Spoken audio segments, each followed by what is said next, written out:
ॐ हरिः ॐ श्री गुरुभ्यो नमः।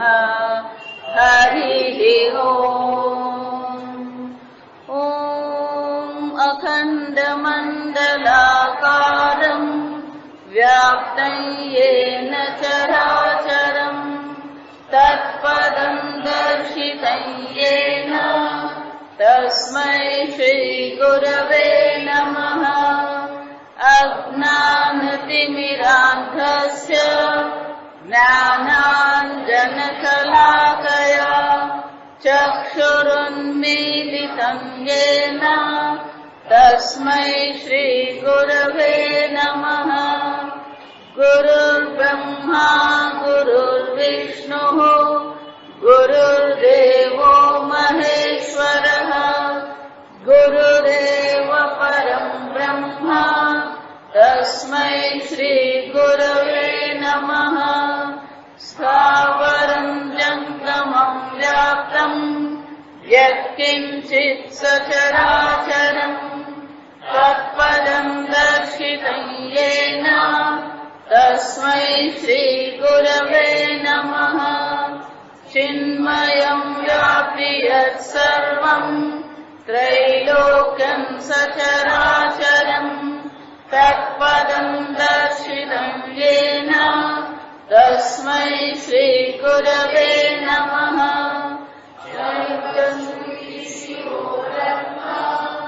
वैराजितपदाम्बुजः वेदान्ताम्बुजसूर्यो यः तस्मै श्रीगुरवे नमः।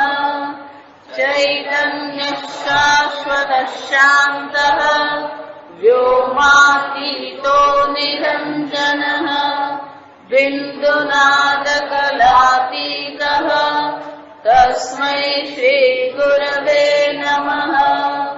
ज्ञानशक्तिसमारूढः तत्त्वमाला विभूषितः भुक्तिमुक्तिप्रदाता च तस्मै श्रीगुरवे नमः।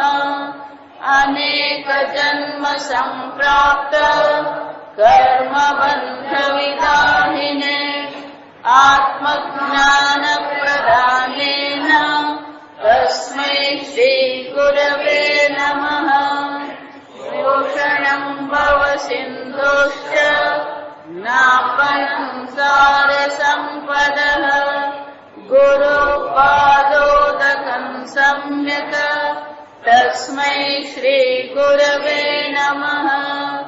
न गुरोरधिकं तत्त्वं न गुरोरधिकं तपः तत्त्वज्ञानात् परं नास्ति तस्मै श्रीगुरवे नमः। मन्नाथ श्रीजगन्नाथः मद्गुरु श्रीजगद्गुरुः मदात्मा सर्वभूतात्मा तस्मै श्रीगुरवे नमः। गुरुरादिरनादिश्च गुरुः परमदैवतम् गुरुः परतरं नास्ति तस्मै श्रीगुरवे नमः।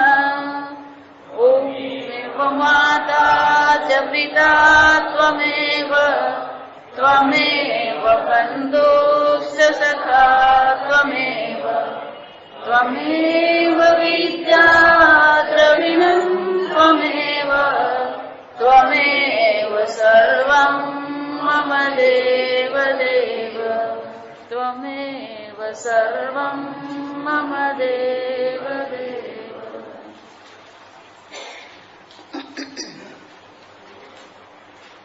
भज गोविन्दं भज गोविन्दं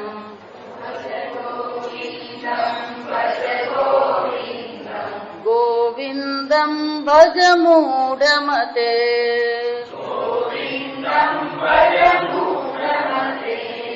सम्प्राप्ते सन्निहिते काले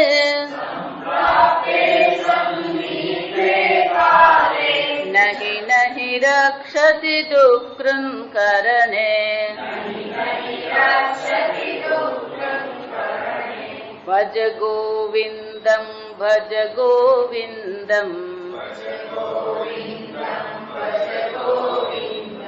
गोविन्दं भज मूढमते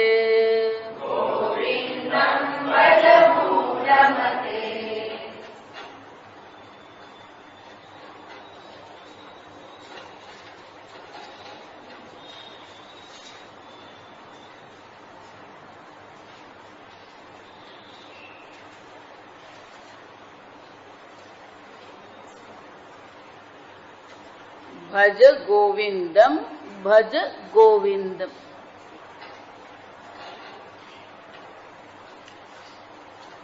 गोविंदम गईकाले जोयुं गोभिः शब्दैः विन्दते इति गोविन्दः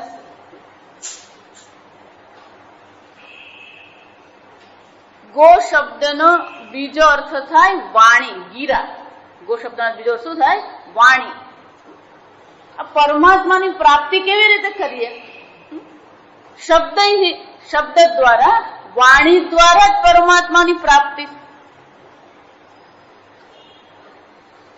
પરમાત્માને પ્રાપ્ત કરવાના અત્યારે આપણા માટે પરમાત્મા અપ્રાપ્ત છે જો સમજવા દે એટલે વેદાંત શાસ્ત્ર કહે છે બે પ્રકારની પ્રાપ્તિઓ છે આ જગતમાં મારી પાસે કંઈક નથી અને હું પ્રાપ્ત કરું તો કે નથી અને પ્રાપ્ત કરવાનું હોય ત્યારે કર્મ આપણને ઉપયોગી છે કર્મ દ્વારા આપણે પ્રાપ્ત કરી શકીએ અને પ્રાપ્તિ પણ 4 પ્રકારથી છે તો આપણું શાસ્ત્ર દરેક વસ્તુનું ઝીણું વિશ્લેષણ કરે કર્મથી આપણે કંઈક પ્રાપ્ત કરી શકીએ 4 પ્રકારથી થઈ શકે મારી પાસે નથી અને હું લઈ આવું આપ્ય કહેવાય આપ્ય એટલે શું છે હું એને લઈ આવું અથવા હું પહોંચું હું લઈ આવું અથવા હું મુંબઈ અત્યારે મુંબઈ અપ્રાપ્ત છે હું મુંબઈ જાઉં તો મુંબઈ પહોંચે કહેવાય તો ત્યાં જઈને પણ આપણે મુંબઈ પ્રાપ્ત કરીએ અથવા ઘરમાં કંઈક લાવીને આપણે કોઈક વસ્તુ પ્રાપ્ત કરીએ એટલે આપ્યનો અર્થ બે રીતે થાય ઘઉં ઘરમાં નથી તો આપણો દેશી દ્રષ્ટાંત સાવ દેશી દ્રષ્ટાંત ઘરમાં ઘઉં નથી તો ઘઉં શું કરવાના બજારમાંથી લઈ આવવાના પણ મારી પાસે સરસ મજાનું ખેતર છે તો હું ખેતરમાં શું કરી શકું ઉત્પાદ્ય એને શું કહેવામાં આવે ઉત્પાદ્ય હું પોતે ઉત્પન્ન કરું ઘઉં ઉત્પાદ્ય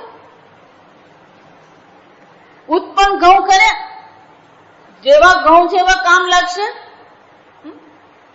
પહેલું ઘઉં ઘરમાં આવે શું કરીએ ત્યાં બધા બહેનો પેલી સીઝન ચાલુ થાય ઘઉં ભરવાના ચોખા ભરવાના જુવાર ભરવાના તો ઘરમાં જેવા ઘઉં ચોખા આવે એટલે પહેલું કામ શું થાય સંસ્કાર્ય એને શું કહેવામાં આવે સંસ્કાર્ય આપ્ય ઉત્પાદ્ય સંસ્કાર્ય એને સાફ કરવામાં આપણી ગુજરાતી ભાષા ગુજરાતી ને કોઈ પણ ભાષા આ મનુષ્યની ભાષા જ ઊંધી છે આ તો અમારે ઘઉં વણવાના કાંકરા વણવાના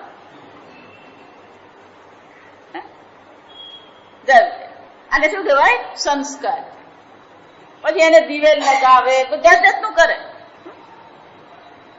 સંસ્કાર આટલે ઘઉં પતી ગયું વિકાર્ય આ લોટ દળવાનો આ પાછું ઊંધું જ લોટ ને દળવો નહીં પડે ઘઉં દળવાના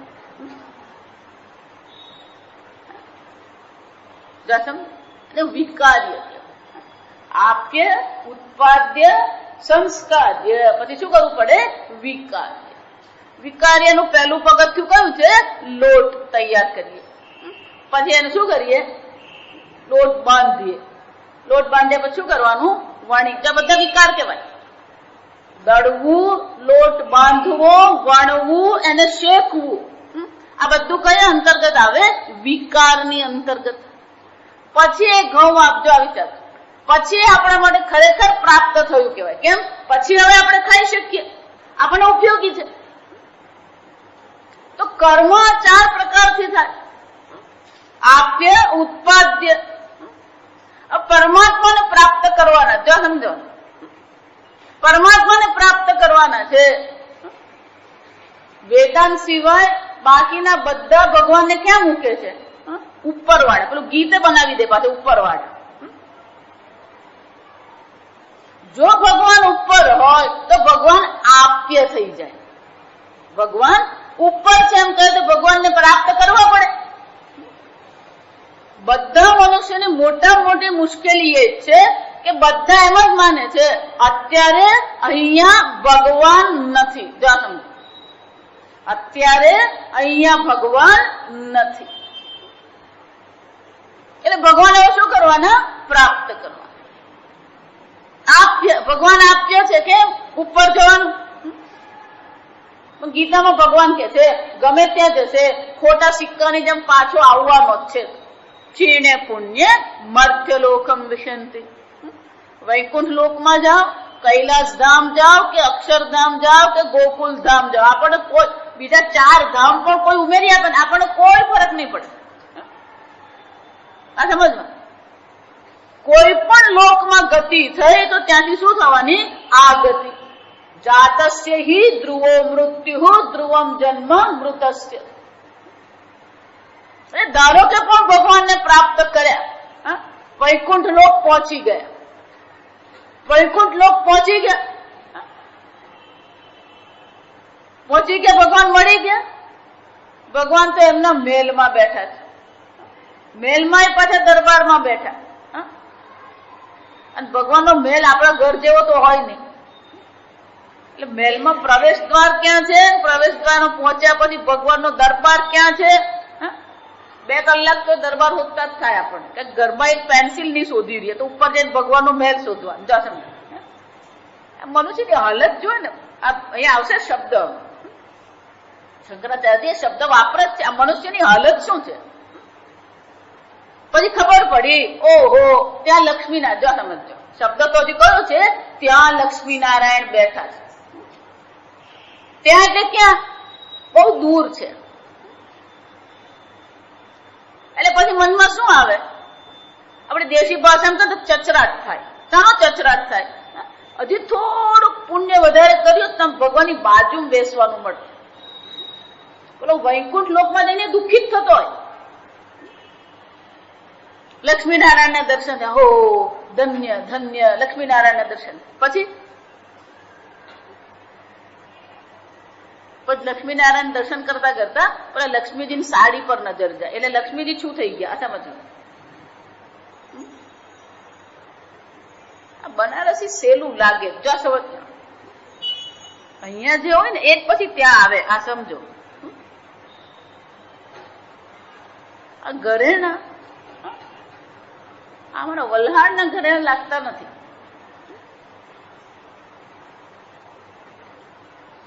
એટલે લક્ષ્મી પરથી સાડી પર, સાડી પરથી પછી શું છે? આ ઘરેણા પર. ઘરેણા જોવા એટલે પછી ભગવાનના ઘરેણા જોયો. આ વિષ્ણુ ભગવાન એમ બરાબર આમ ઠાઠ થી બેઠા છે. કેટલો વખત, કેટલો વખત. પછી જોઈએ આજુબાજુ કોણ છે. જ્યાં નજર અહીંયાથી આમ ગઈ એટલે લક્ષ્મીનારાયણ શું થઈ ગયા?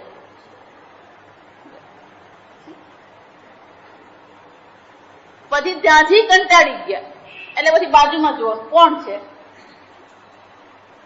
5 મિનિટ તો આ સમજજો. 6 મિનિટે નજર કઈ બાજુ હોય? આ ભગવાન પ્રાપ્ત કરે, ભગવાન આપ્ય છે, ભગવાન ઉત્પાદ્ય છે. જો વિચારી, ભગવાન સંસ્કાર્ય છે, ભગવાન વિકાર્ય છે. એનો અર્થ શું થયો? ભગવાન આગળ કીધું એમ અપ્રાપ્ત છે. અત્યારે અહીંયા ભગવાન નથી. એ આપણો જે વિચાર છે, એ જે આપણો નિર્ણય છે, એના પર જ વેદાંત કે છે પ્રશ્ન ઉઠાવો. સમજો, વેદાંતની શરૂઆત અહીંયા જ છે. વેદાંત વૈકુંઠ લોકનો વિરોધ નથી કરતું, વૈકુંઠની ગતિનો વિરોધ નથી, લક્ષ્મીનારાયણનો વિરોધ નથી. પ્રશ્ન એ છે ભગવાન અપ્રાપ્ત છે. એ પ્રશ્ન, એ જે વિચાર છે એના પર જ આપણે પ્રશ્ન ઉઠાવવાનો છે. શું ભગવાન અપ્રાપ્ત છે? અને જો અપ્રાપ્ત છે તો સીધો નિયમ છે, બે સીધા નિયમ છે.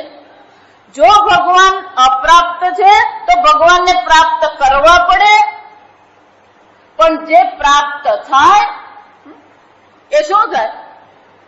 આગળ મેં કીધું હતું કે ઘરમાં એક બોર્ડ મારી મૂકવાનું, આવે તે જાય.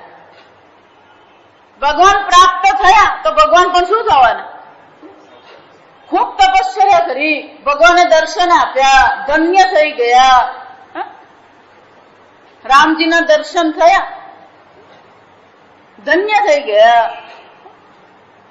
ભગવાને વરદાન માંગવાનું કીધું, વરદાન માંગ્યું, અને ભગવાન તથાસ્તુ કહીને શું થયું? તો આ રામ કોણ થઈ ગયા? આયા રામ, ગયા રામ. ભગવાન આવ્યા, પ્રાપ્ત થયા, અને ભગવાન શું થઈ ગયા? હું પાછો એવો ને એવો જ સમજવાનું. આયા રામ ગયા રામ જોઈએ છે. પ્રાપ્ત કરશું ભગવાનને પણ જો પ્રાપ્ત કર્યા તો ભગવાન પણ શું થવાના? જવાના. બીજું જુઓ, આ બીજો નિયમ કયો છે? યદ્રશ્યમ તજ્જડમ તદનિત્યમ તદ દુઃખાત્મકમ તસ્માદ હેયમ. યદ્રશ્યમ તજ્જડમ, જે દ્રશ્ય હોય એ કેવું હોય? જડ હોય. તો ભગવાનના દર્શન થયા, ભગવાન તમારી આંખનો વિષય બન્યા. બાકીનું હું નહીં બોલું, એ તમારે બોલવું. યદ્રશ્યમ તજ્જડમ તદનિત્યમ તદ દુઃખાત્મકમ. જો આપણે દુઃખાત છે, તસ્માત હેયમ. તો ભગવાન પ્રાપ્ત કરવા યોગ્ય છે કે ત્યાગ કરવા યોગ્ય છે? દર્શન દો ઘનશ્યામ. ત્યાં પણ શું કીધું? મન મંદિર. ભગવાન ક્યાં બેઠા છે? મન મંદિરમાં બેઠા છે. પણ આપણે ક્યાં શોધીએ છીએ?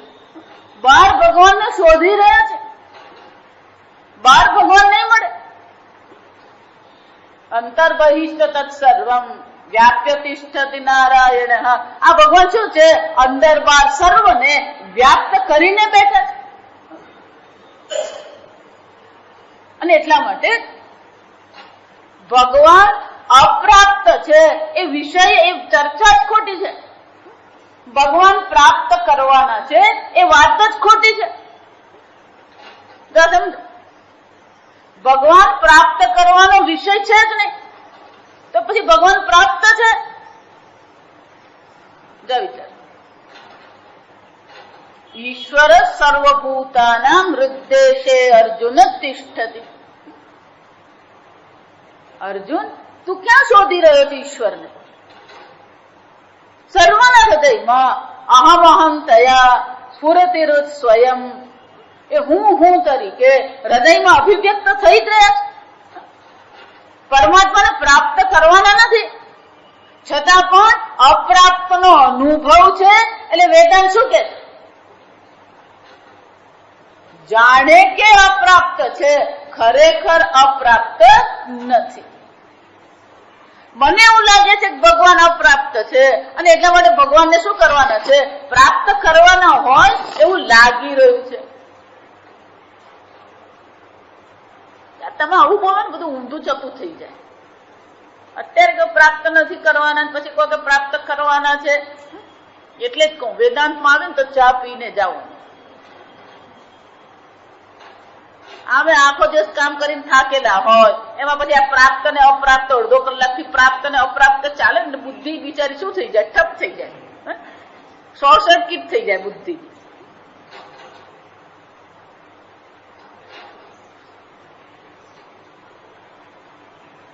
ઈશ્વર અપ્રાપ્ત નથી. જો આ પહેલું મગજમાં આવું. જો વિચાર,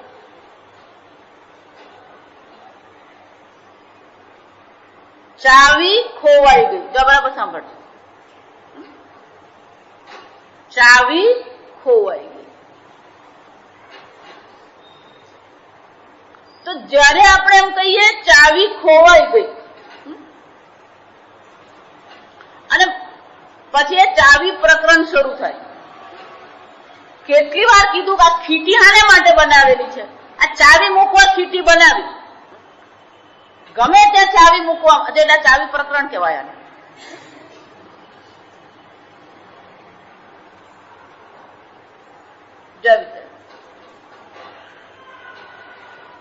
એટલે પછી પેલી કે મેં તમને ચાવી લેતા જોયા ને. બરાબર સાંભળજો, મેં તમને ચાવી લેતા જોયા. એનો અર્થ શું થયો? ચાવી તમારી પાસે જ છે, પ્રાપ્ત છે, અપ્રાપ્ત નથી. પણ નથી એટલે તો પૂછું છું. મારી દ્રષ્ટિએ અપ્રાપ્ત છે એટલે હું તને પૂછું છું. એની દ્રષ્ટિએ પ્રાપ્ત છે એટલે શું કે છે? ચાવી તમારી પાસે જ છે. રોજના ડાયલોગ કહેવાય આ સમજવાનું. ચાવી નહીં, બધામાં જ આવું ચાલતું જ હોય.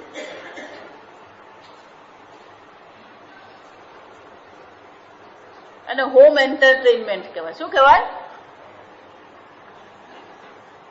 હોમ પ્રોડક્શન કહેવાય.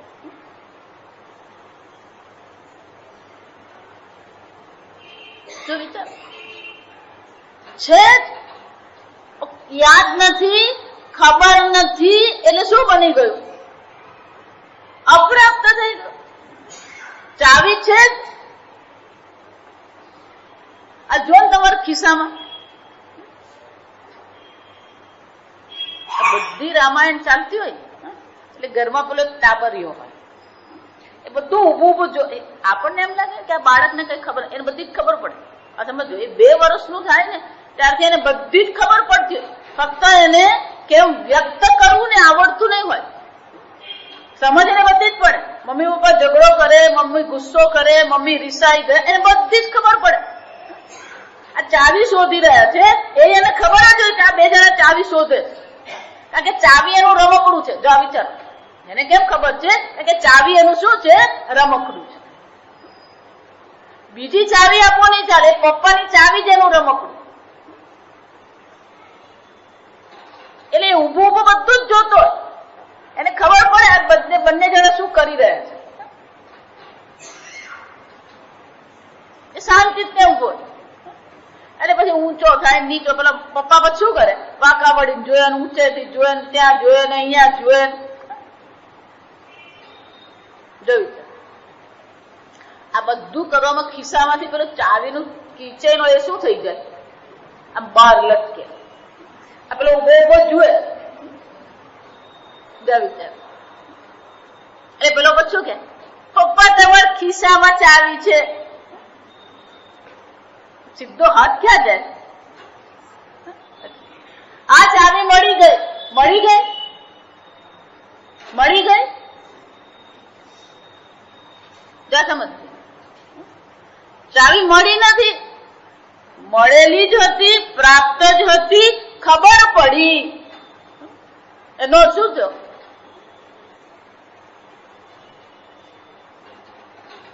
ગુરુ કોણ છે?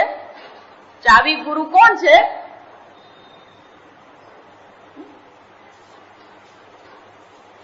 જો એમ પરમાત્મા પણ શું માનીએ છે?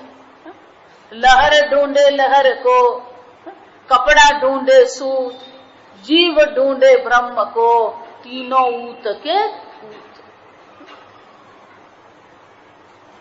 કબીરજી પણ શું કહે છે? આ શોધવું એ જ મોટા મોટી ભૂલ છે. જ્યાં સાંભળજો બરાબર.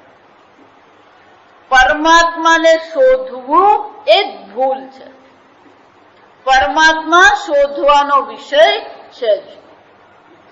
તમે પરમાત્માને શોધી રહ્યા છે એ પુરવાર કરે છે કે તમે નિર્ણય કરી લીધો છે અહીંયા અત્યારે પરમાત્મા અપ્રાપ્ત છે. તો વિચાર, એટલે પૂજ્ય સ્વામીજી હંમેશા અમને કે seeker himself denies the sought. તમે શોધી રહ્યા છો એ જ પુરવાર કરે કે તમે જેને શોધી રહ્યા છો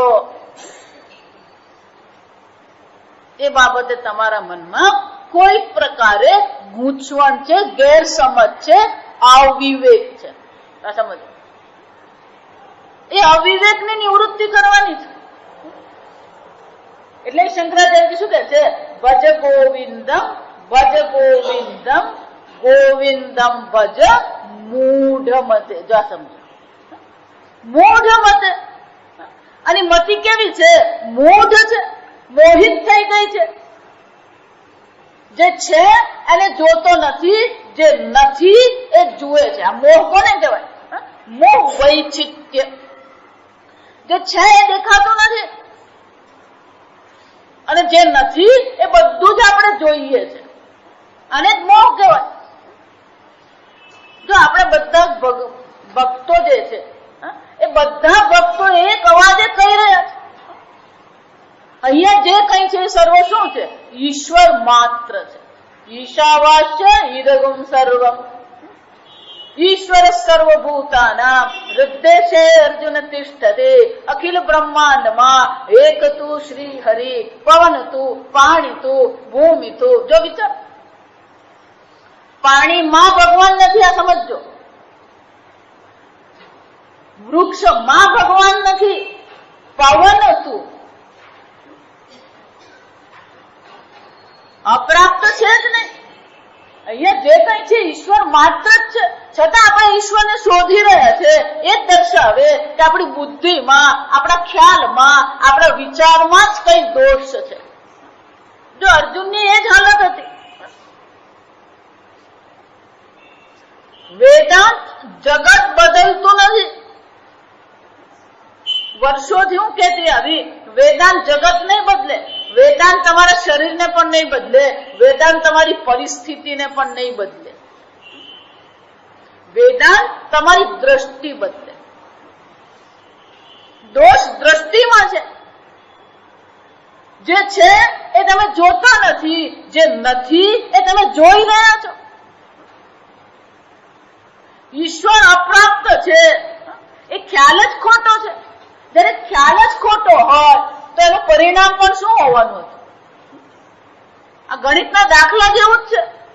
ગણિતના દાખલામાં તમે પહેલું પગથિયું જ ખોટું કર્યું, પણ આપણી એક મુશ્કેલ, આપણી એક સદનસીબી કહેવાય. આ સમજો, આ છોકરાઓ ગણિતના દાખલા કરે ને ત્યારે પેલી એક ભૂલ કરે પણ પછી બીજી ભૂલ કરે ને એટલો જવાબ સાચો આવી જાય. જો સમજો, એક ભૂલ કરે ને એટલે ખોટું ચાલે, પણ બીજી ભૂલ કરે ને એટલે જવાબ સાચો આવી જાય. એટલા માટે ગણિતમાં જવાબના જ માર્ક નથી હોતા. ધારો કે 5 માર્કનો એ દાખલો હોય તો એ દાખલામાં જવાબના તો ખાલી 2 જ માર્ક હોય, 3 માર્ક શાના હોય? એ પદ્ધતિ છે, એને જે ગણતરી કરી એની ગણતરી બરાબર છે કે નહીં, આ સમજવાનું. એમ પહેલું પગથિયું જ આપણું ખોટું છે. અહીંયા ભગવાન નથી, ભગવાન અપ્રાપ્ત છે, મારે ભગવાનને પ્રાપ્ત કરવાના છે. જો વિચારો, એટલે શંકરાચાર્ય શું કહે છે? મૂઢ મતે. અને એની બુદ્ધિમાં વિચાર જ ખોટો છે. હું વૈચિત્ય વિચાર. સર્પ તમારા ભયનું કારણ છે. સર્પ તમારો ભયભીત કરી રહ્યો છે, પરસેવો છૂટી રહ્યો છે, હૃદયના ધબકારા વધી રહ્યા છે. પણ આ બધું કોને કારણે? સર્પને કારણે છે. કે સર્પ બુદ્ધિને કારણે છે. જો વિચાર, બહાર સર્પ નામની વસ્તુ છે જ ને, જે નથી એ આપણે જોઈએ છે, અને જે છે એ આપણે જોતા નથી. જો વિચાર, એટલા માટે જેટલા લોકો માનતા હોય, આ મનુષ્યની બુદ્ધિ એટલી બધી મોહિત છે કે એ ઈશ્વરને તો સમજતો નથી, ઈશ્વર જે કરી રહ્યો છે એને પણ એ સમજતો નથી. એટલે આખો દિવસ કોને હાથ પર લેતો હોય? એ ભગવાનને જ હાથ પર લેતો હોય. આ ભગવાન સાંભળતો નથી, ભગવાન સમજતો નથી. એક ભાઈ મને કે હું તો ગરડો થયો, આ ભગવાને ગરડો થયો એવું લાગે છે. તો કેમ એમ કહો છો? કે આટલા વર્ષથી પ્રાર્થના કરું છું, સાંભળતો જ નથી. જો વિચાર,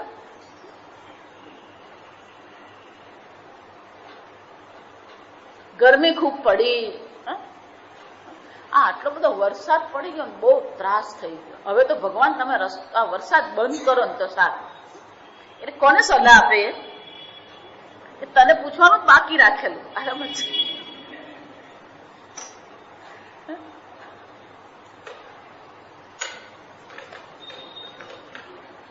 ભગવાનને ઓળખતો નથી, જાણતો નથી, અને ઉપરથી શું કરી રહ્યો છે?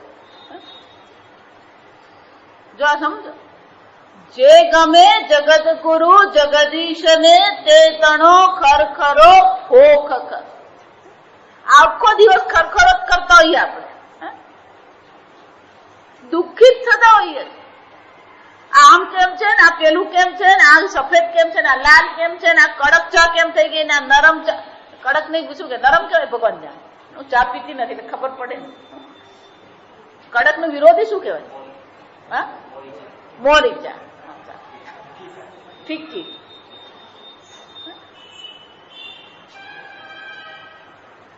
જો વિચાર, આપણી બુદ્ધિ કઈ દિશામાં કામ કરી રહી છે? સતત આપણી બુદ્ધિનો વિષય જ ખોટો છે. જે બુદ્ધિ દ્વારા પકડવાનું છે એને આપણે પકડતા નથી. બુદ્ધિ જે દિશામાં જવી જોઈએ એ દિશામાં બુદ્ધિ કામ કરતી નથી. બીજે બધે કામ કરે.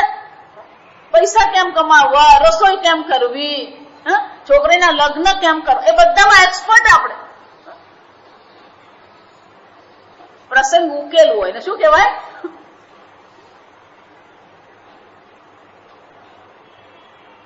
વિચાર, મૂઢ મત. એટલે શંકરાચાર્ય શું કે છે? તારી બુદ્ધિ કેવી છે? મોહિત થયેલી છે.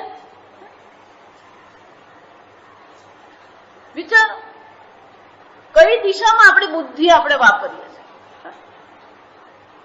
જે દિશામાં બુદ્ધિનો ઉપયોગ કરવાનો છે એ દિશામાં તો આપણે બુદ્ધિ વાપરવા તૈયાર જ નથી. અને ધારો કે કોઈ આવીને કહે કે બુદ્ધિ વાપરો, તમે કહી દો ને એટલે અમારે તો ચાલે.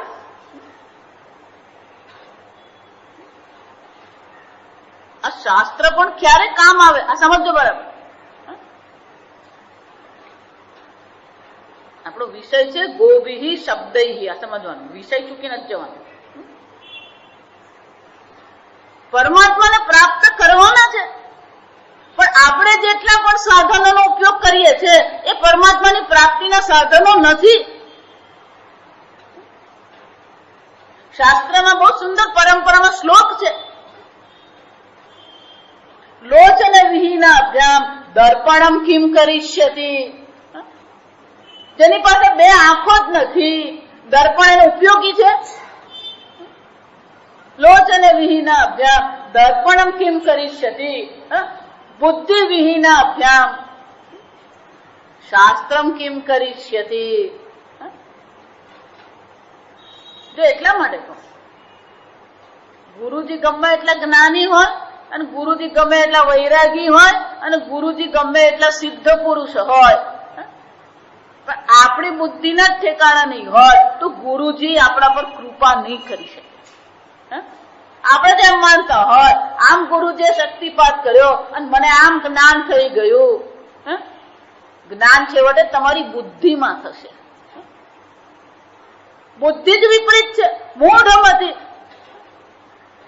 આપણે વિચારો જ ખોટા છે, આપણી બુદ્ધિ જ ખોટી દિશામાં જઈ રહી છે. આપણે કોને મહત્વ આપીએ છીએ? આ મનુષ્ય જન્મ મળ્યો દુર્લભમ ત્રયમેવ તત, દુર્લભ શરીર મળ્યું આપણને, પણ આ શરીરનો ઉપયોગ ક્યાં કરીએ છીએ? ભાગવતમાં ભગવાન સ્વયં કહે છે દુર્લભમ. જો વિચાર, આ શરીર કેવું છે? દુર્લભ છે. દુર્લભમ સુદુર્લભમ નૃદેહમ. આ નૃદેહ કેવો છે? દુર્લભ નહીં, સુદુર્લભ છે. વિચાર, ગુરુ કર્ણધારમ. ભગવાને વેદ શાસ્ત્રની રચના, સૃષ્ટિની રચનાની સાથે સાથે ભગવાને વેદ શાસ્ત્રની રચના કરી. કોને માટે કરી? પીએચડી કરવાની ભગવાને, નોબેલ પ્રાઇઝ મેળવવાની ભગવાને. વેદ શાસ્ત્રની રચના કોને માટે કરી? લોક કલ્યાણ માટે કરી. આપણને યોગ્ય દિશા મળે એને માટે આ શાસ્ત્ર છે. પણ આપણી બુદ્ધિ કેવી છે? આપણે બુદ્ધિ શાસ્ત્ર પ્રમાણે વિચારવા તૈયાર જ નથી. બુદ્ધિ વિહીના અભ્યામ શાસ્ત્રમ કિમ કરિષ્યતિ. શાસ્ત્ર પણ શું કરવાનું? વિચાર, બુદ્ધિ આપણે વાપરવાની. અર્જુને પણ કેવું પડ્યું ભગવાને? ધર્મ સંમૂઢ ચેતા. ભગવાન ચેતા, અમારી બુદ્ધિમાં જ મગજમારી. જો આ સમજો, જગતમાં કોઈ મગજમારી નથી ને પતિ પત્ની કહીએ કે બાળકો કહીએ કે ધન કહીએ કે શેર બજાર કહીએ, ગડબડ ક્યાંય બહાર નથી. ગડબડ ખરેખર તમારી બુદ્ધિમાં છે. અને એટલે શંકરાચાર્ય શું કહે છે? મૂઢ મતે. મનુષ્ય શરીર મળ્યું, પણ મનુષ્ય શરીરનો ઉપયોગ ક્યાં કરીએ છીએ?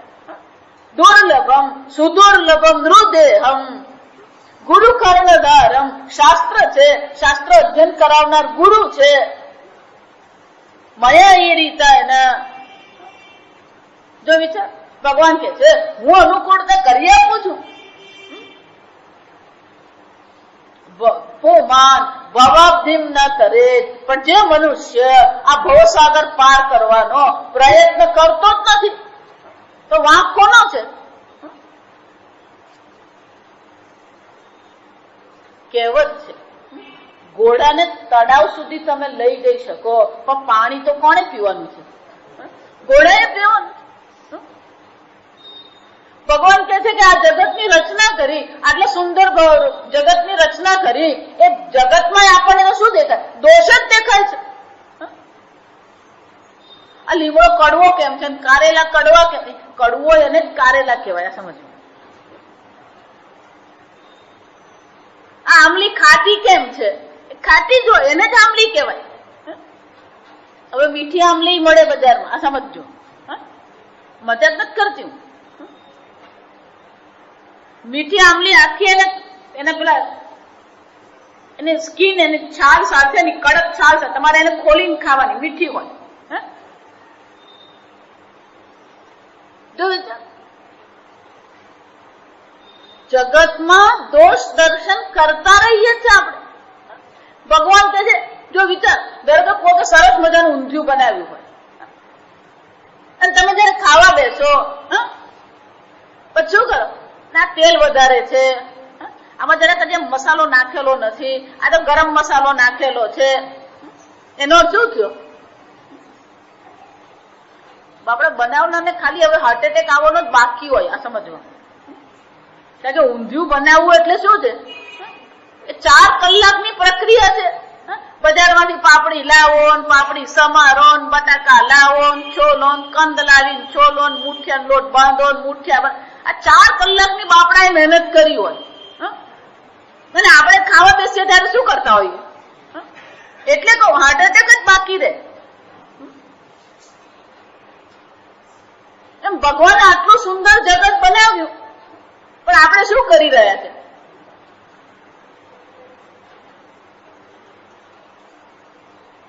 સમજો. વિશ્વ તારું રૂપાળું. ભગવાને આવું સરસ રૂપાળું જગત બનાવ્યું. ભગવાને જે આપ્યું છે ને એને માણતા પણ આપણને આવડતું નથી.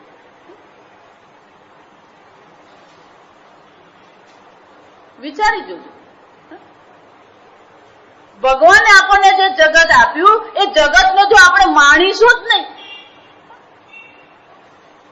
પણ એ ભગવાન છે ને એટલે હાર્ટ એટેક આવતો નથી, આ સમજ, અને ડિપ્રેશન આવતું નથી. સુંદર જગત છે.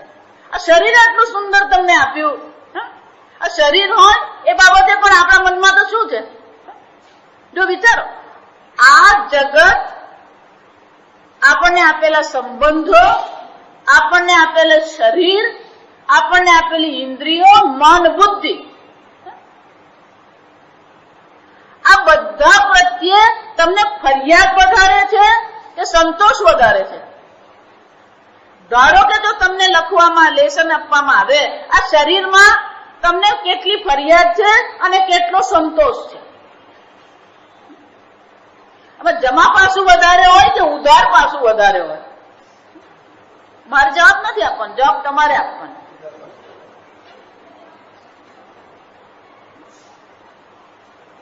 સમજવાનું. એક બાજુ ભગવાનને પ્રણામ કરીએ, એક બાજુ હોમ કરીએ, ઉપવાસ કરીએ ભગવાનને નામે, અને બીજી બાજુ ભગવાનનું શું કરતા હોઈએ છીએ આપણે? ફરિયાદ જ કરતા રહીએ. વરસાદ કેમ પડ્યો, ગરમી કેમ પડી, જો વિચાર, ઠંડી પડે તોય ફરિયાદ, વરસાદ પડે તોય ફરિયાદ, વરસાદ ન પડે તોય ફરિયાદ. હમણાં પેલું ગાંધીગઢ કચોલી જવાનું, અરે પેલા ભાઈ જે લેવાનું પછી મને મૂકવા આવે પાછા. બને કે આ વખતે બરાબર ઠંડી પડી, સમજજો.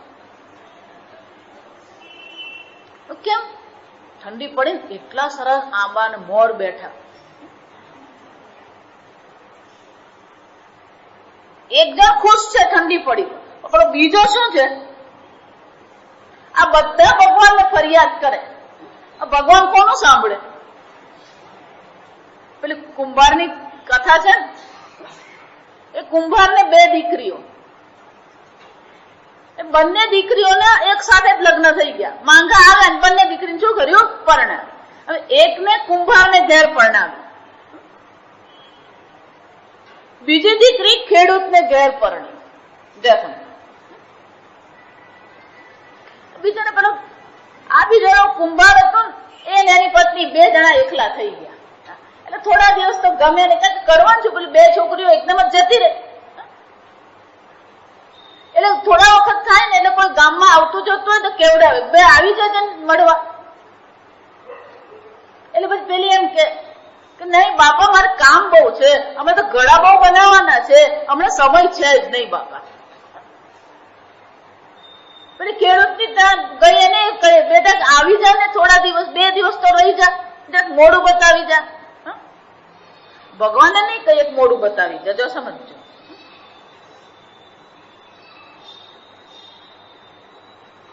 પેલી કે ના બાપા, આ ખેતીમાં બહુ કામ છે, મજૂરો આવતા નથી, એટલે હું તો આવી શકું જ નહીં. અને એ બે જણા અંદર અંદર શું વિચારે કે આપણે જઈએ ને તો ભેગા જ જઈએ, કારણ કે આપણને બેને ભેગા રહેવાનું મળે. એટલે મા બાપ કંઈક વિચારતા હોય, છોકરીઓ કંઈક વિચારતી હોય. આ જે ઘડો બનાવતી હતી એને બધા ઘડા બની ગયા. હવે ખાલી શું કરવાનું હતું? ઘડા પકવવાના જ બાકી હતા. આજે ખેતીમાં હતી એને પણ રોપણી થઈ ગઈ, બધી બરાબર રોપણી બરાબર થઈ ગઈ હતી, બધું કામ પતી ગયું. એટલે ધીમે રહીને બંને જણાએ સાસુને મમરો મૂક્યો. શું છે? બધા ઘેર મમ્મી પપ્પાને મળી આવું. એટલે સાસુજીને થયું કે આ છોકરી આટલી બધી મહેનત કરે છે, કાલની આવી છે, પણ શું છે? ખૂબ મહેનત કરે છે, ક્યારેય બેસતી નથી, ખૂબ કામગરી છે, ભલે મા બાપને ત્યાં જઈ આવે. એટલે બંને શું મળી ગઈ? મંજૂરી. અને બંને ઘરે આવે. 2 દિવસ સારા ગયા. ત્રીજી દિવસે જોરમાં વરસાદ પડ્યો. જા સાંભળજો, જોરમાં વરસાદ પડ્યો. એક ખુશ થઈ ગઈ, કેમ? રોપણી કરીને આવી. બીજી દુઃખી થઈ ગઈ, કેમ?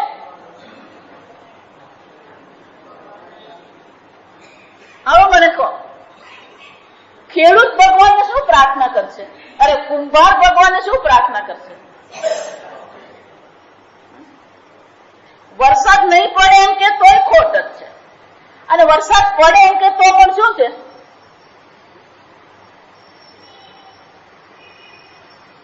આમ ભગવાનની પાસે અરજી બધી જાતની જ જાય. ઠંડી પડે એવી અરજી જાય, ઠંડી ન પડે એવી અરજી જાય, વરસાદ પડે એવી પણ અરજી જાય. બધી જાતની અરજી ભગવાન પાસે પહોંચતી હોય.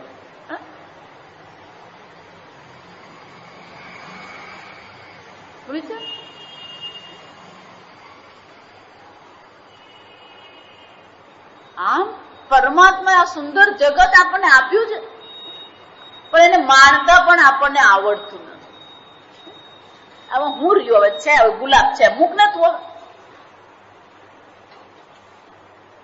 આટલું સુંદર ગુલાબ છે, એનો રંગ, એનો સ્પર્શ કરીએ, એનો આકાર, એની ગોઠવણી, આપણને કઈ રસ પડે? આપણને તો ઉભાડ્યું ખાવાનું મળે કે નહીં? જો વિચાર, જે તમારી સામે છે, જો એને તમે માણી શકતા ન હોય તો બ્રહ્મ જ્ઞાન બહુ દૂરની વસ્તુ છે. આ સમજો. ઈશ્વરે તમને જે આપ્યું છે એનો તો તમારા મનમાં વિરોધ છે, અસ્વીકાર છે, સંઘર્ષ છે, તો એમાં ઈશ્વરનો વાંક નથી, વાંક તમારા વિચારનો છે. હું તમને સરસ મજાની વસ્તુ આપું, પણ એ વસ્તુની તમને કિંમત ન હોય. જો હમણાં એવું બન્યું, એક ભાઈએ સરસ મજાની પેલી ફોટો ફ્રેમ કોકને આપી. સરસ મજાની ફોટો ફ્રેમ હતી, મોંઘી હતી, પણ આ જેને આપીને એને કઈ ફોટો ફ્રેમ ની કિંમત નહીં, એટલે એને છોકરાને રમવા આપી. ચોથે દિવસે પેલા ભાઈ કઈક કામ માટે ગયા અને એમણે શું જોયું? પેલા છોકરાએ ફોટો ફ્રેમ તોડી ફોડીને મેદાન કરી નાખે. મનમાં શું આવે? દુઃખ થાય. તો ઈશ્વરને પણ દુઃખ થતું હશે કે નહીં? કે મેં આટલું સુંદર જગત બનાવ્યું અને છતાં બધા લોકો તો ફરિયાદ જ કરે. ક્યારે આપણે ઈશ્વરની કદર કરતા શીખ્યા ખરા?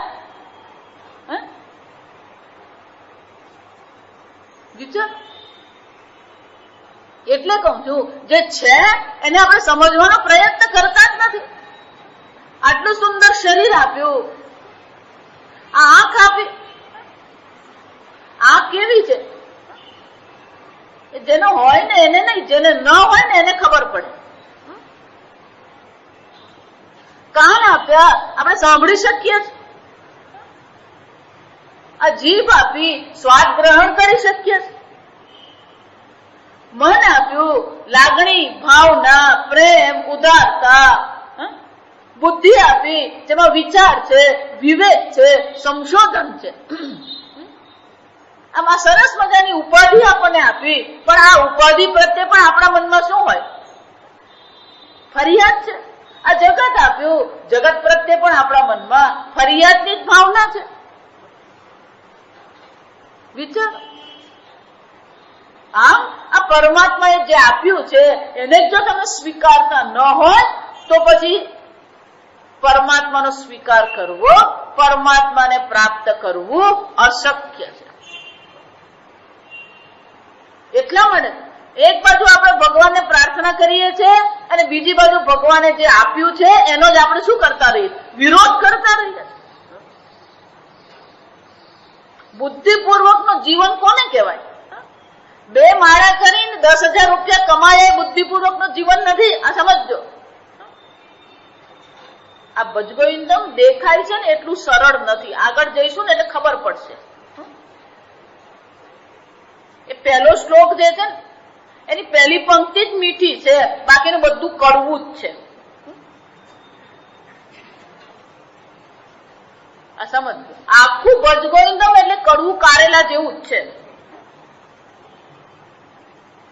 મૂઢ મતે. પહેલું જ તમને શું કહી દીધું?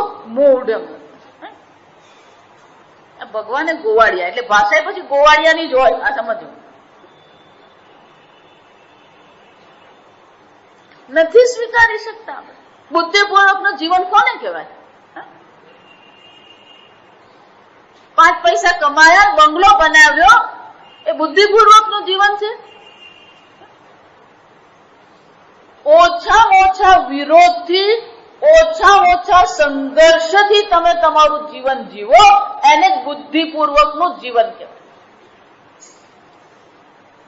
આપણી બુદ્ધિ હંમેશા ક્યાં ખર્ચાય છે? વિરોધમાં જ ખર્ચાય છે. અને ધર્મમાં ગયા પછી પણ એ વિરોધ ચાલુ જ રહે છે. આ સમજો બરાબર. મને કોઈ ધર્મપંથનો વિરોધ નથી, પણ પ્રશ્ન એ છે કે ભગવાનની ભક્તિ સાથે આ વિરોધની નિવૃત્તિ થવી જોઈએ, જે થતી નથી. કોઈક સંપ્રદાયમાં જોડાયા પછી પણ આપણી બુદ્ધિ તો શું છે? સતત વિરોધનો અનુભવ કરીએ છીએ આપણે. પણ એક સીધો નિયમ છે, દૂધી પર ચપ્પુ પડે કે ચપ્પુ પર દૂધી પડે, કપાય તો કોણ? દૂધી જ કપાય. એમ ભગવાન કે છે આ સંપૂર્ણ જગત મેં બનાવ્યું. ભગવાને જે જગત બનાવ્યું એનો તમે વિરોધ કરશો, સંઘર્ષ કરશો, તો ઘસાવાનું કોણ છે? જગત. નુકસાન ભગવાનને થવાનું. એ અનુભવ નહીં થતો હોય ને, તો ગામમાં ક્યાંક 25 વર્ષ જૂનો લીમડો શોધી નાખજો અને પછી તમારી પીઠ ખુલ્લી કરીને લીમડા પર શું કરજો? 3 વાર ઘસવાનું. કેટલી વાર? 3 જ. ચોથી વાર થાય જ નહીં, એટલે 3 કહું છું.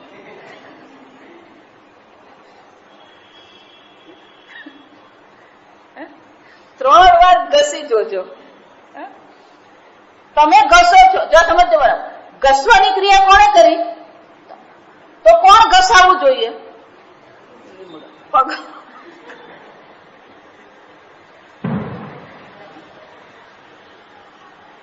ઘસવાની ક્રિયા તમે કરી અને ઘસાયા પણ કોણ?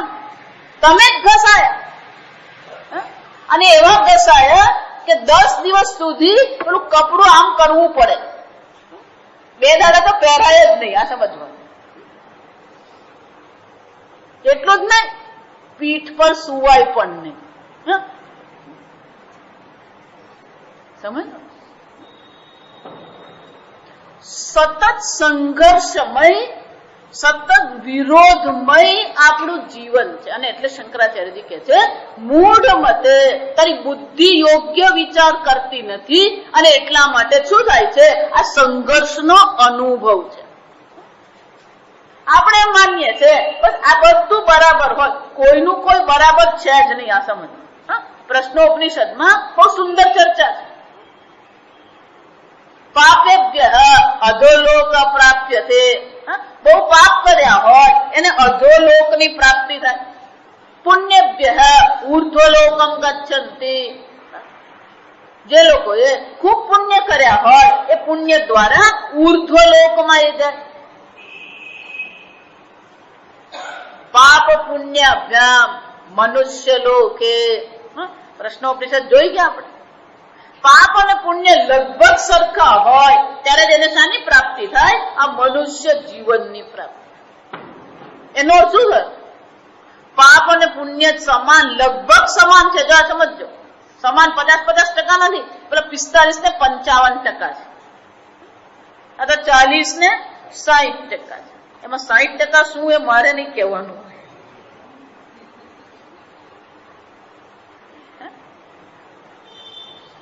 કયું પલ્લું ભરીને આપણું જીવન જ આપણને કહી દે. હકીકત છે. પાપ અને પુણ્ય ભેગા થાય ને ત્યારે જ મનુષ્ય જીવન મળે. એનો અર્થ શું થાય? પણ ભગવાન આવું હું કામ કર્યું? પાછો વાંક. ત્યાં સમજો, સીધું જ ભગવાન પર એક પ્રશ્ન ઉઠે, આ ભગવાને આવું હું કામ કર્યું? જરૂરી છે. આ જગત પરથી આ સંબંધો પરથી આપણી બુદ્ધિને આસક્તિની નિવૃત્તિ કરવી હોય તો પાપ અને પુણ્ય બંને કેવા હોવા જોઈએ? લગભગ સરખા. વિચાર,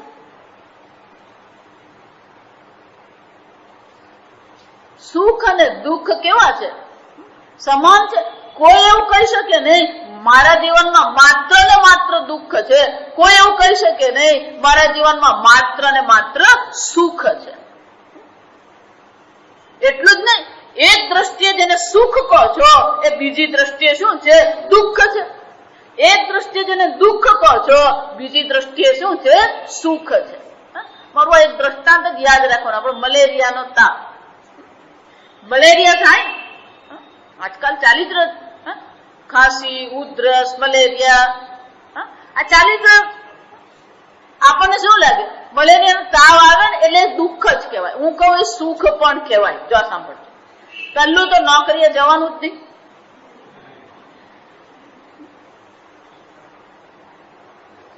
બીજું,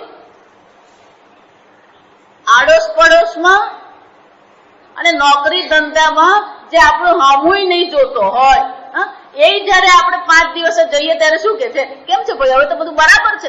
એ બોલતો થઈ જાય. જો સમજો, 5 દિવસ હોસ્પિટલમાં રહી આવીએ જે ક્યારેય આપણી સાથે બોલતો નહીં હોય એ આવીને શું કરે? પેલો શાક વાળો પૂછે, સાહેબ બરાબર છે ને, હવે તો દવા બંધ થઈ ગઈ? જો વિચાર, મલેરિયામાંથી તમે ઉઠો ને પછી તમને ખબર પડે કેટલા લોકો તમારા વિશે વિચારે છે. કે બધા શું કરે? બધા પેલો પટાવાળો પૂછે અને પેલો રિક્ષા વાળો કે સાહેબ 8 દિવસથી દેખાતા જ નતા. ધાવાવાળો અરે હવે કેમ છે સાહેબ? પેલો રિક્ષા વાળો પૂછે. જો તમે સારા હોય તો કોઈ ભાવે નહીં પૂછે. એક મલેરિયાને તાવ આવી ગયો, બધા શું કરતા છે મને કહો. હવે જયારે આ બધા પૂછે તો આપણને શું લાગે? મલેરિયાનો તાવ સુખ કે દુઃખ? કોઈ પણ પરિસ્થિતિ, ધન સુખ પણ છે, ધન દુઃખ પણ છે. ભોગ સુખ પણ છે, ભોગ દુઃખ પણ, બંને જ છે. પુત્ર હોવું સુખ છે અને પુત્ર હોવું શું છે? દુઃખ જ છે. નહીં હોય ને ત્યારે દુઃખ લાગે, આવ્યા પછી દુઃખ જ હોય. જો સમજો,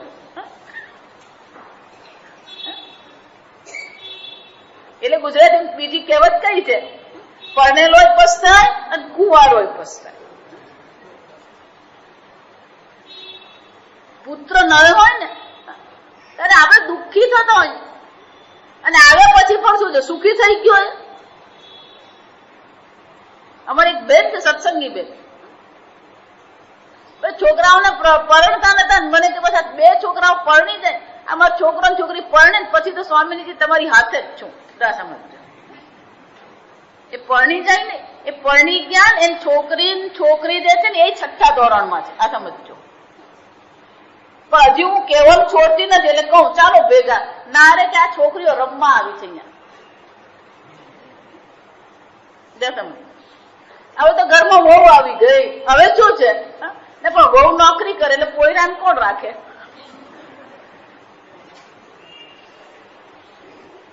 હવે મને કહો, છોકરાના લગ્ન સુખ કે દુઃખ?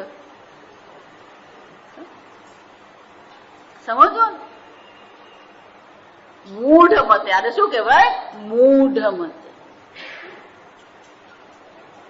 બુદ્ધિ જ આપણી ખોટી દિશામાં ચાલી ગઈ. ભગવાન આવું સુંદર જગત બનાવ્યું, એનો પણ વિરોધ છે. શરીર આપ્યું, એનો પણ વિરોધ છે. એટલે ભગવાન શું કે છે? ભવાબ્દિમ ન કરે યપુમાન. જે મનુષ્ય આ મનુષ્ય શરીર મળ્યા પછી આ ભવસાગર પાર કરવાનો પ્રયત્ન કરતો નથી. કોણ છે? સ આત્મા. એ કોણ છે? આત્મહત્યા કરી રહ્યો છે. આમ ભાગવતમાં પણ ભગવાન છેવટે શું કે છે? વૈકુંઠ લોક એ આપણા જીવનનું લક્ષ્ય નથી. આપણા જીવનનું લક્ષ્ય એ છે આ ભવસાગર આપણે પાર કરી જઈએ. અને એટલા માટે શંકરાચાર્ય શું કે છે? ભજ ગોવિંદમ, ભજ ગોવિંદમ, ગોવિંદમ ભજ મૂઢ મતે. આપણા જીવન જીવનના લક્ષ્યને નિર્ણય માટે શંકરાચાર્યજી આપણને કહે છે ભજ ગોવિંદ, તું ગોવિંદનું ભજન કર, આ ગોવિંદને પ્રાપ્ત કરવાનો પ્રયત્ન કર, આ તારા જીવનનું લક્ષ્ય છે. બીજું કોઈ જીવનનું લક્ષ્ય છે જ નહીં. પરમાત્માની પ્રાપ્તિ કરવી એ જ આપણા જીવનનું લક્ષ્ય છે.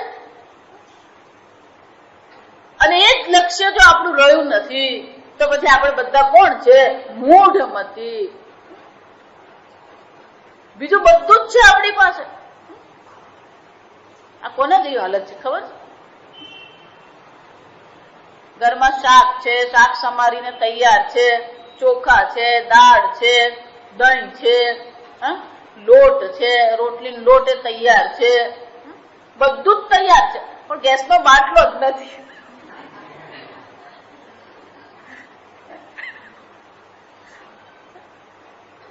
બધું જ છે. ભક્તિ કરીએ છીએ, જાત્રા કરીએ છીએ, માળા કરીએ છીએ, બધું જ છે. પણ પરમાત્મા શું છે? અપ્રાપ્ત છે. અને પરમાત્માને પ્રાપ્ત કરવાનો પ્રયત્ન કરતા રહીએ છે, મળતા નથી. તો શું કરવાનું? ગોભિ શબ્દૈ વિંદતે. પરમાત્માની પ્રાપ્તિ તો એક જ ઉપાય છે. જો આ સમજો, તમે જો એમ માનતા હોય કે પરમાત્માની પ્રાપ્તિના અનેક ઉપાયો છે તો અહીંયા શંકરાચાર્યજી આ બધી વસ્તુને ખંખેરી નાખે છે. ગોભિ શબ્દૈ વિંદતે. એક જ ઉપાય છે. પરમાત્મા અપ્રાપ્ત નથી, પરમાત્મા પ્રાપ્ત છે. અને એટલા માટે પરમાત્મા જેમ ચાવી પ્રાપ્ત હતી પણ જ્ઞાન નતું કે ખિસ્સામાં છે, અને એટલા માટે એ ચાવી શું બની ગઈ? અપ્રાપ્ત બની ગઈ. અને એટલા માટે પરમાત્મા અપ્રાપ્ત નથી, પ્રાપ્ત છે પણ જ્ઞાન નથી. તો પરમાત્માને શું કરવાનું? જો અપ્રાપ્ત હોય ને તો કર્મ ઉપયોગી છે, અપ્રાપ્ત હોય તો કર્મ ઉપયોગી છે. આ સમજ. પ્રાપ્તમ છે એ પ્રાપ્તવ્ય છે તો કર્મ દ્વારા આપણે મેળવી શકીએ. અપ્રાપ્ત અપ્રાપ્ત છે અને મારે એને પ્રાપ્ત કરવાનું છે, આ પ્રાપ્તવ્ય કહેવાય, તો એને માટે કર્મ ઉપયોગી છે.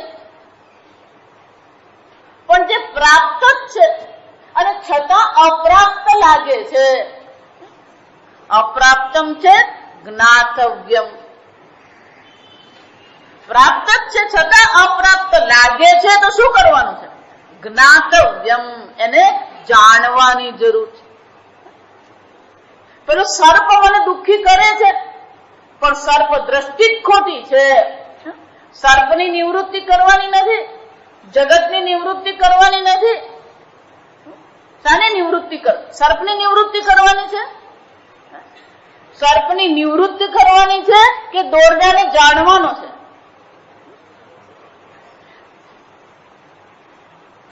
ભવસાગરની નિવૃત્તિ કરવાની છે કે પરમાત્માને જાણવાનો છે? મીરાબાઈએ શાના માટે કહ્યું? મીરાબાઈને એમ થયું કે આ ભવસાગર હું પાર કરી જાઉં, મોહે લાગી લગન ગુરુ ચરણ નકી. પણ ગુરુ પાસે ગયા પછી શું થયું? ભવસાગર સબ સુખ ગયા હે. જેને આપણે છે માનીને ચાલી રહ્યા છે એ છે જ નહીં. જેને આપણે છે માનીને જીવન સમર્પિત કરીએ છીએ એ મૂર્ખતા છે. અને એટલે શંકરાચાર્યજી કહે છે મૂઢ મતે, તું જેને છે માનીને ચાલી રહ્યો છે એ છે જ નહીં. જાગીને જોમ તો જગત દીશે નહીં, છે જ નહીં. કોને માટે આપણે આ માથું મારી રહ્યા છે? કોને માટે આપણે દુઃખી થઈ રહ્યા છે? કોને આપણે સમર્પિત છીએ? જે છે એને સમર્પિત નથી, જે નથી એને આપણે જીવન શું કરીને બેઠા છે? સમર્પિત કરીને બેઠા. અને એટલે શંકરાચાર્યજી કહે છે મૂઢ મતે પરમાત્માને પ્રાપ્ત કરવાના નથી, પરમાત્માને જાણવાના છે. એટલે 7મા અધ્યાયમાં પણ ભગવાન કહે છે અર્જુન અસંશયમ સમગ્રમ મામ યથા જ્ઞાસ્યસી તચ્છૃણુ. અર્જુન મને પ્રાપ્ત કરવાનો નથી, સંશય રહિત પૂર્ણતઃ તું જે પ્રકારે મને જાણી શકે એ પ્રકારે હું તને કહીશ. જા સમજો, ભગવાન પણ સ્વયં કે છે હું પ્રાપ્ત કરવાનો વિષય નથી, હું શું છે? જ્ઞાનનો વિષય, જાણવાનો વિષય. અને એટલા માટે પહેલી તો આપણી બુદ્ધિને ઠીક કરવી પડે કે ભગવાન અપ્રાપ્ત નથી, ભગવાનને પ્રાપ્ત કરવાના નથી, ભગવાનને શું કરવાનું છે? જાણવાના. ભગવાનને કેમ જાણવા એ આપણે આવતીકાલે. ઓમ સ્વસ્તિ પ્રજાભ્ય પરિપાલયન્તામ ન્યાયેન માર્ગેણ મહિ મહિષાઃ ગોબ્રાહ્મણેભ્ય શુભમસ્તુ નિત્યં લોકા સમસ્તા સુખિનો ભવન્તુ કાલે વર્ષતુ પર્જન્યઃ પૃથ્વી સસ્યશાલિની દેશોऽયં ક્ષોભરહિતઃ બ્રાહ્મણા સन्तુ નિર્ભયાઃ ઓમ સર્વેષાં સ્વસ્તિર્ભવતુ સર્વેષાં શાન્તિર્ભવતુ સર્વેષાં પૂર્ણં ભવતુ સર્વેષાં મંગલં ભવતુ સર્વે ભવन्तુ સુખિનઃ સર્વે સन्तુ નિરામયાઃ સર્વે ભદ્રાણિ પશ્યन्तુ મા કશ્ચિદ દુઃખભાગ્ ભવેत् અસતો મા સદ્ગમય તમસો મા જ્યોતિર્ગમય મૃત્યોર્મા અમૃતં ગમય. ઓમ પૂર્ણમદ પૂર્ણમિદં પૂર્ણાત પૂર્ણમુદચ્યતે પૂર્ણસ્ય પૂર્ણમાદાય પૂર્ણમેવાવશિષ્યતે.